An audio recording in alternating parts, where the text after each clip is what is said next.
जय श्री राधे कृष्ण श्रोताओं, आप सभी का स्वागत है हमारे यूट्यूब चैनल में। एक बार भगवान शिव कैलाश पर्वत पर बैठे थे।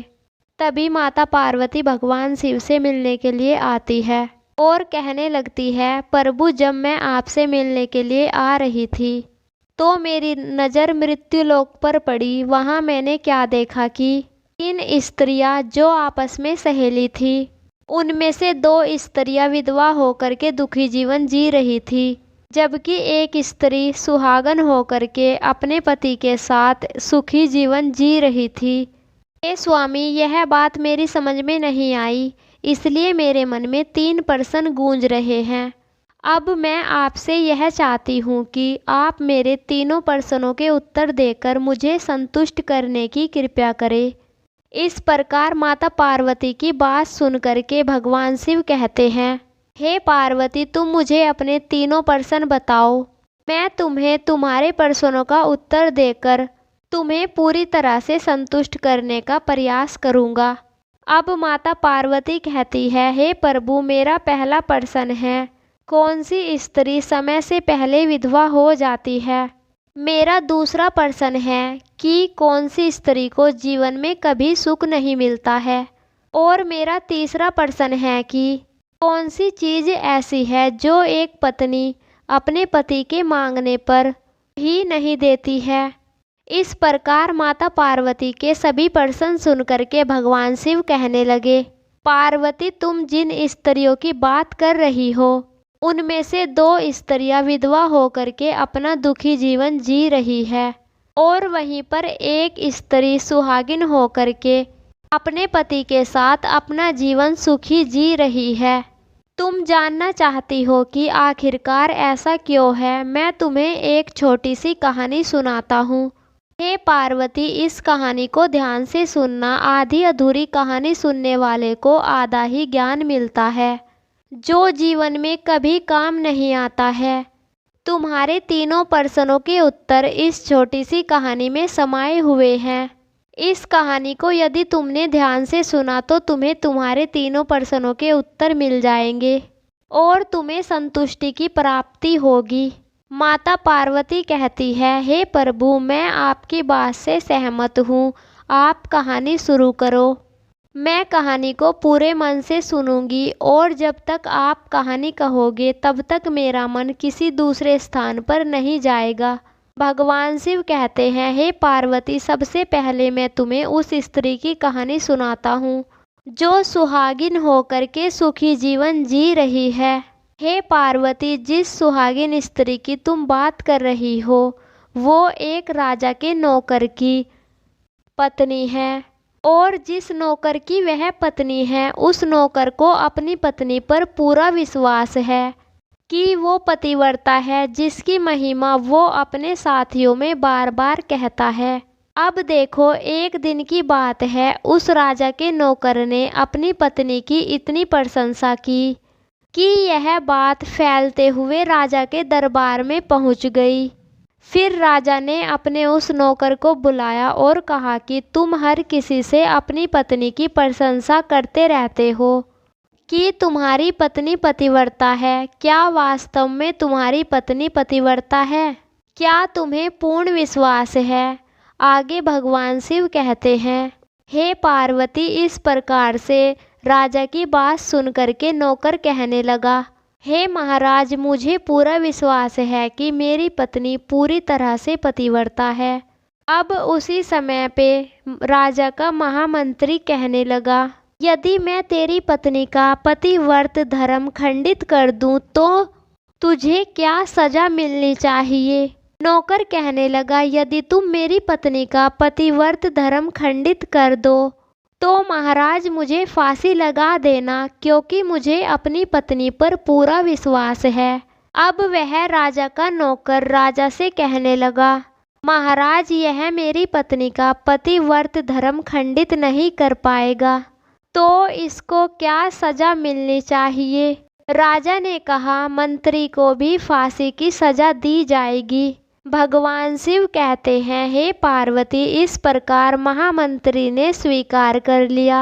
और नौकर से पूछा कि क्या वस्तु लाऊं जिससे तू माने कि तेरी पत्नी का धर्म खंडित हो गया है।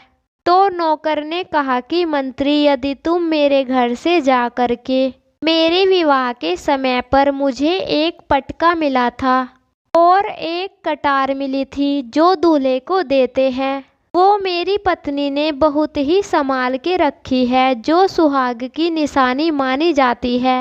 यदि पटका और कटार ला करके तू मुझे दिखा दे तो मैं मान जाऊंगा कि मेरी पत्नी का धर्म तूने पूरी तरह से नष्ट कर दिया।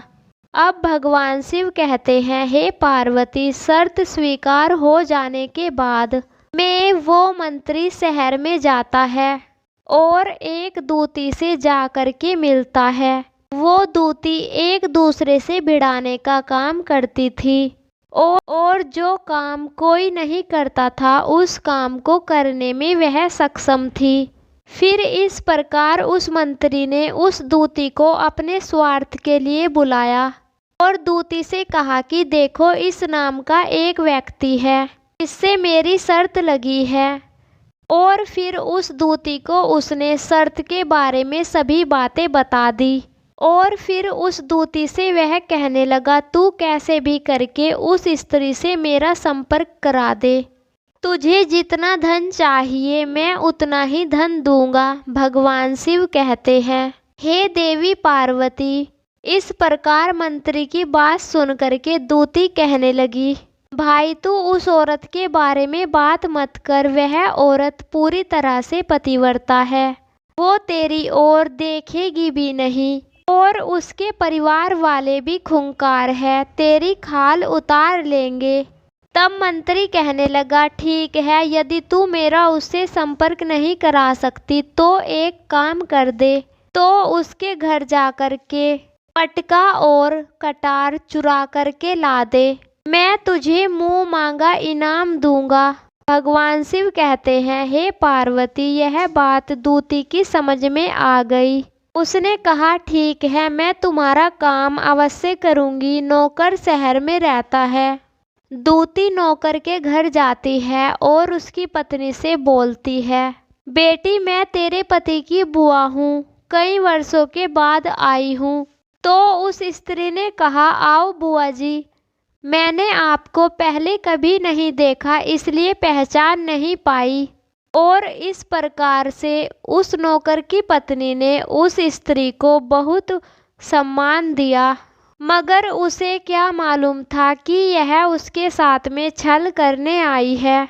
अब भगवान शिव कहते हैं, हे पार्वती, इस प्रकार से वह दूती उसकी पत्नी के साथ में 2 दिन तक रुकी। एक दिन वह पतिव्रता स्त्री रसोई में खाना बना रही थी, तभी उस दूती को मौका मिल गया। वह उस नौकर के घर से पटका और कटार चुरा करके भाग गई और जाकर के दूती ने पटका और कटार मंत्री को दे दिए। आगे भगवान शिव कहते हैं, हे पार्वती, फिर वह मंत्री पटका और कटार लेकर के राजा के दरबार में पहुंचा और राजा से जाकर के कहा, महाराज, मैंने नौकर की पत्नी के पास में 2 दिन बिताए हैं और यह पटका और कटार उसी के हाथों से लेकर आया हूँ। फिर तो राजा ने दरबार लगाया और नौकर को बुलाया तथा महामंत्री से पटका और कटार नौकर को दिखाने के लिए कहा। फिर राजा की आज्ञा पा करके उस मंत्री ने नौकर को पटका और कटार दिखाई। तब यह सब देख करके नौकर मान गया कि वास्तव में आज मेरी पत्नी ने अपना पतिव्रत धर्म भ्रष्ट कर दिया। भगवान शिव कहते हैं, हे पार्वती, अब राजा ने फांसी का समय 15 दिन बाद रख दिया और कहा कि नौकर को 15 दिन के बाद फांसी पर चढ़ा दिया जाएगा। और इस प्रकार से नौकर से अंतिम इच्छा पूछी तो नौकर ने कहा कि मैं अपनी पत्नी से एक बार मिलना चाहता हूँ। भगवान शिव आगे कहते हैं, हे पार्वती, इस प्रकार से नौकर ने राजा से आज्ञा मांगी तो राजा ने आज्ञा दे दी। ठीक है, तुम अपनी पत्नी से मिल सकते हो। फिर नौकर अपने घर आया और अपनी पत्नी से कहा कि तुमने मेरे साथ बहुत बड़ा धोखा किया है। मैंने तुम्हारे विश्वास पर मंत्री से ऐसी शर्त लगाई थी कि राजा के दरबार में राजा के सामने मैंने कहा था कि मेरी पत्नी का पतिव्रत धर्म कोई नष्ट कर दे तो मुझे फांसी लगा देना। अब 15 दिन के बाद मुझे फांसी लगा दी जाएगी। मेरे साथ विश्वासघात करके तुमने ठीक नहीं किया है। भगवान शिव कहते हैं, हे पार्वती, फिर उस पतिव्रता स्त्री ने नौकर पति से सारी बात बताई, मगर उसे विश्वास नहीं हुआ। पुनः वो राजा के दरबार में पहुंच गया। अब उधर नौकर की पतिव्रता पत्नी ने परमात्मा को याद किया और राजा के दरबार में आ गई और राजा से नाच दिखाने की आज्ञा मांगी। भगवान शिव कहते हैं, हे पार्वती, राजा ने उसे आज्ञा दे दी क्योंकि वह स्त्री बहुत सुंदर थी। भगवान शिव कहते हैं, हे पार्वती, फिर तो सभी मंत्री महामंत्री राजा के दरबार में उपस्थित हुए। फिर जब उस नौकर की पत्नी ने नाच शुरू किया तो राजा को उस स्त्री का नाच बहुत ही सुंदर लगा। राजा ने कहा, तुम मुझसे क्या मांगना चाहती हो? तुम मुझसे जो मांगोगी मैं तुम्हें वही दूंगा। फिर भगवान शिव कहते हैं, हे पार्वती, उस स्त्री ने राजा से कहा, महाराज, आपकी सभा में मेरा चोर बैठा है जिसने मेरे रुपए लिए थे मगर आज तक वापस नहीं दिए हैं। उसे फांसी की सजा दे दी जाए। अब राजा ने कहा, ठीक है, बताओ मेरे दरबार में ऐसा कौन व्यक्ति है जो तुम्हारा चोर है? उसका नाम क्या है? मैं उसको फांसी की सजा अवश्य दूंगा। भगवान शिव कहते हैं, हे पार्वती, फिर उस नौकर की पत्नी ने कहा, मेरा चोर आपका महामंत्री है। अब इधर जैसे ही मंत्री ने सुना कि ये सुंदरी मुझे अपना चोर बता रही है, तो मंत्री कहने लगा, महाराज, मैं कसम खा करके कहता हूँ, मैंने इस स्त्री का कुछ भी नहीं चुराया है। मैंने तो इसको देखा तक नहीं, तो मैं इसकी चोरी कैसे कर सकता हूँ? मैं तो इसको जानता तक नहीं, मैंने तो आज तक इसकी शक्ल तक नहीं देखी, तो मैं इसकी चोरी कैसे कर सकता हूँ? आगे भगवान शिव कहते हैं, हे पार्वती, जैसे ही उस मंत्री ने कहा कि मैंने इस स्त्री की आज तक शक्ल नहीं देखी, तो वह सुंदरी कहने लगी, महाराज, यदि यह मंत्री मुझे जानता ही नहीं है तो आप इससे पूछिए कि यह पटका और कटार कहाँ से लाया था। मैं उस नौकर की पत्नी हूँ जो आपके यहाँ नौकरी करता है और आप मेरे निर्दोष पति को फांसी पर चढ़ाने वाले हैं। हे महाराज, मैं आपको पूरी कहानी सुनाती हूँ। ये जो आपका मंत्री है, इसने मेरे पास में अपनी एक दूती को भेजकर पटका और कटार चुरा करके लाने को कहा और आपके मंत्री द्वारा भेजी गई वह दूती जब मेरे घर पर आई थी तो उसने मुझे कहा था कि वह मेरे पति की बुआ है। वो पहली बार आई थी, इसलिए मैं उसे पहचान ना सकी। इस प्रकार मैंने उस स्त्री को अपने यहाँ पर बहुत बड़ा सम्मान दिया और अपने यहाँ पर उसके ठहरने की व्यवस्था की। भगवान शिव कहते हैं, हे पार्वती, इस प्रकार से नौकर की पत्नी की बात सुन करके राजा ने उस दूती को दरबार में बुलाया और उस दूती से पूछा तो उसने राजा को सारी सच्चाई बता दी। फिर राजा ने उस नौकर को छोड़ दिया और मंत्री को फांसी पर चढ़ा दिया। भगवान शिव कहते हैं, हे पार्वती, इस प्रकार से उस नौकर की पत्नी ने अंत में राजा से कहा, महाराज, मैं अपने पति से बहुत प्रेम करती हूँ। मैं एक चरित्रवान स्त्री हूँ, कभी भी अपने पति का नाम तक अपने मुंह से नहीं लेती हूँ। अब भगवान शिव कहते हैं, हे पार्वती, मेरी कहानी पूरी हुई। अब तुम अपने तीनों प्रश्नों के उत्तर सुनो। पहला प्रश्न था कि कौन सी स्त्री समय से पहले विधवा हो जाती है? तो जो स्त्रियां अपने पति का अपने मुख से नाम लेती है वह स्त्रियां समय से पहले ही विधवा हो जाती है, क्योंकि पति का नाम मुख से लेने से पति की उम्र कम हो जाती है और समय से पहले ही उसके पति की मृत्यु हो जाती है। जो स्त्रियां अपने पति का अपने मुख से नाम लेती है ऐसी स्त्रियां जो अपने पति का अपने मुख से नाम लेती हैं वह समय से पहले ही विधवा हो जाती है। वह समय से पहले ही विधवा होकर के दुखी जीवन जीती है। बस यही राज की बात है कि तुम जिन 3 सहेलियों की बात कर रही थी उनमें से 2 विधवा थी और एक नौकर की पत्नी थी, जो कि एक पतिव्रता स्त्री थी। और यह पतिव्रता स्त्री अपने पति का कभी भी अपने मुख से नाम तक नहीं लेती थी। उधर वो 2 स्त्रियां जो विधवा होकर के दुखी जीवन जी रही थी, वो हमेशा अपने पति का अपने मुख से नाम लेकर ही बुलाती थी, जिसकी वजह से उनके पति की उम्र कम हुई और फिर वो दोनों स्त्रियां समय से पहले ही विधवा हो गई और आज वो दुखी जीवन जी रही है। इसलिए हे पार्वती, कभी भी किसी स्त्री को अपने मुख से अपने पति का नाम नहीं लेना चाहिए। अब तुम्हारा दूसरा प्रश्न था कि कौन सी स्त्री को जीवन में कभी भी सुख नहीं miलता है।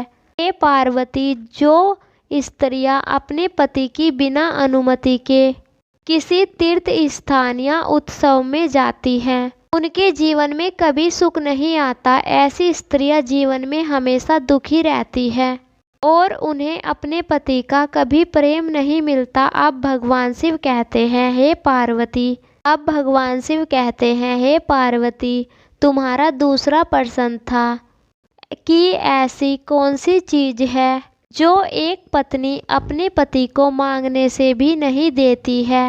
वो चीज गाली है। एक चरित्रवान स्त्री अपने पति को कभी गाली नहीं दे सकती है। जो स्त्री गाली देती है वह कभी भी चरित्रवान नहीं होती है और ऐसी स्त्री जीवन भर रोती है। उनके जीवन में कभी भी सुख की घड़ी नहीं आती है और समय से पहले ही ऐसी स्त्री विधवा हो जाती है। इस प्रकार भगवान शिव के मुख से सुन करके माता पार्वती कहती है, स्वामी, वास्तव में जो स्त्री चरित्रवान होती है वह कभी दुखी जीवन नहीं जीती है, क्योंकि ऐसे घर में लक्ष्मी का सदा वास रहता है और वो घर धन धान्य से हमेशा भरा रहता है। ऐसी स्त्रियां घर को हमेशा स्वर्ग बना देती है।